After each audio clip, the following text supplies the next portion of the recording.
All right, good morning or good afternoon or good evening, depending on when you are watching this. My name is Andrew Long, and this is my analysis of the Google Hangouts collaborative tool.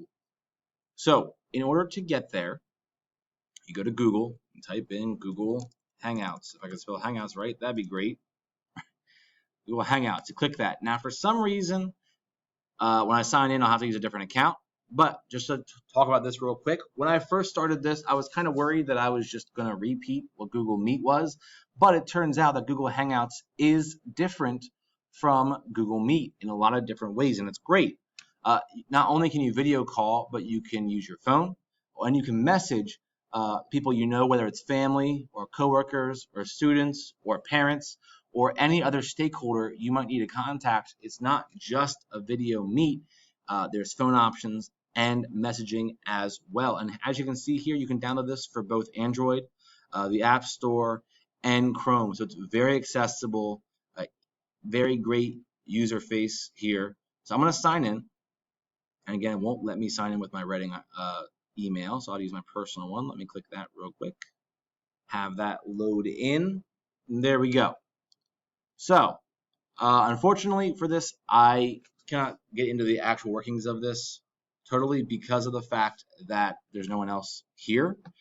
But I'm going to do my best to kind of showcase what Google Hangouts can do and any ways to use this. Now, this is free to use. Okay, so that is a positive. It's free to use. You got to sign in with a Google account. Any Google account will do. All right. The only bad thing about this is there's a limit of 25. Now, there are easy ways to work around that. You can have more than one Google Hangout open at a time. To add people, you click New Conversation, and you enter a name or an email or a phone number, and you can add them. And then from there, you can message or you can call, whether it's on the phone or a video call. So, this is great because it can be either synchronous or asynchronous. It's whatever you need it to be. Students can interact with each other on here, or it can be a direct lesson. And either way, it supports construction of social presence as outlined by Rice in Chapter 5. Okay, collaboration, the outreach and authentic learning experiences. You have problem solving. Whether you pose a question to the class, they can work either as a group or on their own to work through that. You probably want a phone call or a video call for that point. Product development. The great thing about Google Hangouts is you can link right in tools from the Google Suite, from the G Suite. Drive is accessible. Photos, docs, sheets, slides, books, even Hangout itself and Classroom. These are all things you can add. Forms, okay? You can add them all into Google Hangouts, which is really, really nice. Makes it very, very easy to share files, which is great for students for developing products and for demonstrating mastery. They can talk about shared experiences. They can create a summative project to demonstrate that mastery. All right. Also, this is great because it hits on the social presence model as seen in Dykers, Whiteside, and Lewis. Okay, it hits on really all 5 points of that model. All right. Community cohesion. You can see the group as a community by allowing students to go face to face. Even on a screen, it makes them feel like a community rather than an individual. It helps them kind of work on that cohesion together. Instructor involvement, you can be involved or you can choose not to be. It's really whatever you need this to be. All right. So again, you can see here, I actually used this tool back in 2017 when I was an undergrad. We used it for an ed class. So video calling, messages, stuff like that. I've kind of forgotten about the system until now. So it's kind of nice. This helped me refresh my ways of using this and kind of initiated a new way for me to work on this, which is great. But back to the social model is also knowledge and experience. All right, you can share prior information and experience. Now, this can be done really on any collaborative tool, but again, on Google Hangouts, it allows you to share the information, whether it's on video, a student can message it, it can be a phone call. It allows different forms of communication, which can really help students feel secure and make them feel comfortable. All right. The effective association, I love this. You can include emojis.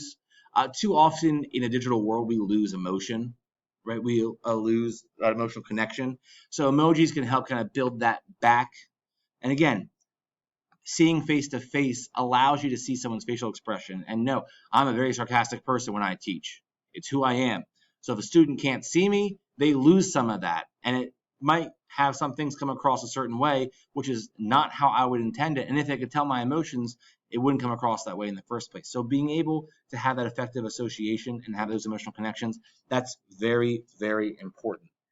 And then finally, the interaction intensity. Again, this can be as intense or as relaxed as you need it to be. The interaction between students can be a messaging, it can be a phone call for a little more serious conversation, or it can be face-to-face to get more done. And same deal with the teacher. You can pop in to the Google Hangout and talk to them that way. You can jump into a phone call. They can even message you on here if they really, really needed to. So the interaction, it's really multifaceted in the sense that it can be whatever you really need it to be. It can be shaped to whatever tools you need it to be. For me personally, to use this in my own classroom, I would probably use this as a virtual book club. I love the idea of that. There's an activity I do with slave ships where it's different perspectives. One is of the slave ship captain, another is of a worker on the slave ship, another is of the people who captured the Africans to be put on the slave ships. Yet another is those who actually survived the Middle Passage and had that experience. And there's, I think, two more that I can't think of off the top of my head, and for time's sake, I'm going to just move forward. The point is, I would have them go around station to station to station. With this, I could have a virtual book club and assign them a bunch of different readings from that perspective and have them work on it, have them work together, and then come back to a larger group and share things, okay? I could have it be mixed matched where you have the slave ship captain be paired up with a group that was from the slave perspective, or you can double it up and have the slave ship captain work with slave ship workers to kind of see similarities. Really, it can be whatever you need it to be, and by allowing Google Hangouts to have more than one, you can kind of mend and flow and really have this be whatever you need it to be. If you have any questions on this, on how to use it, please ask. Again, I apologize that I couldn't actually go into it and show the actual process of this. I would love to, but without more people, it's kind of impossible. But if you have any questions on how to use this, please reach out in the comments below this post. And again, I would implore you to use this in your group, in your class. Again, to create a virtual book club, that's a great idea. I love that idea personally for English, for science, for anything, really, you can use this. It's a great tool, and I hope that this helped you learn a little bit more about Google Hangouts. Have a great rest of your day.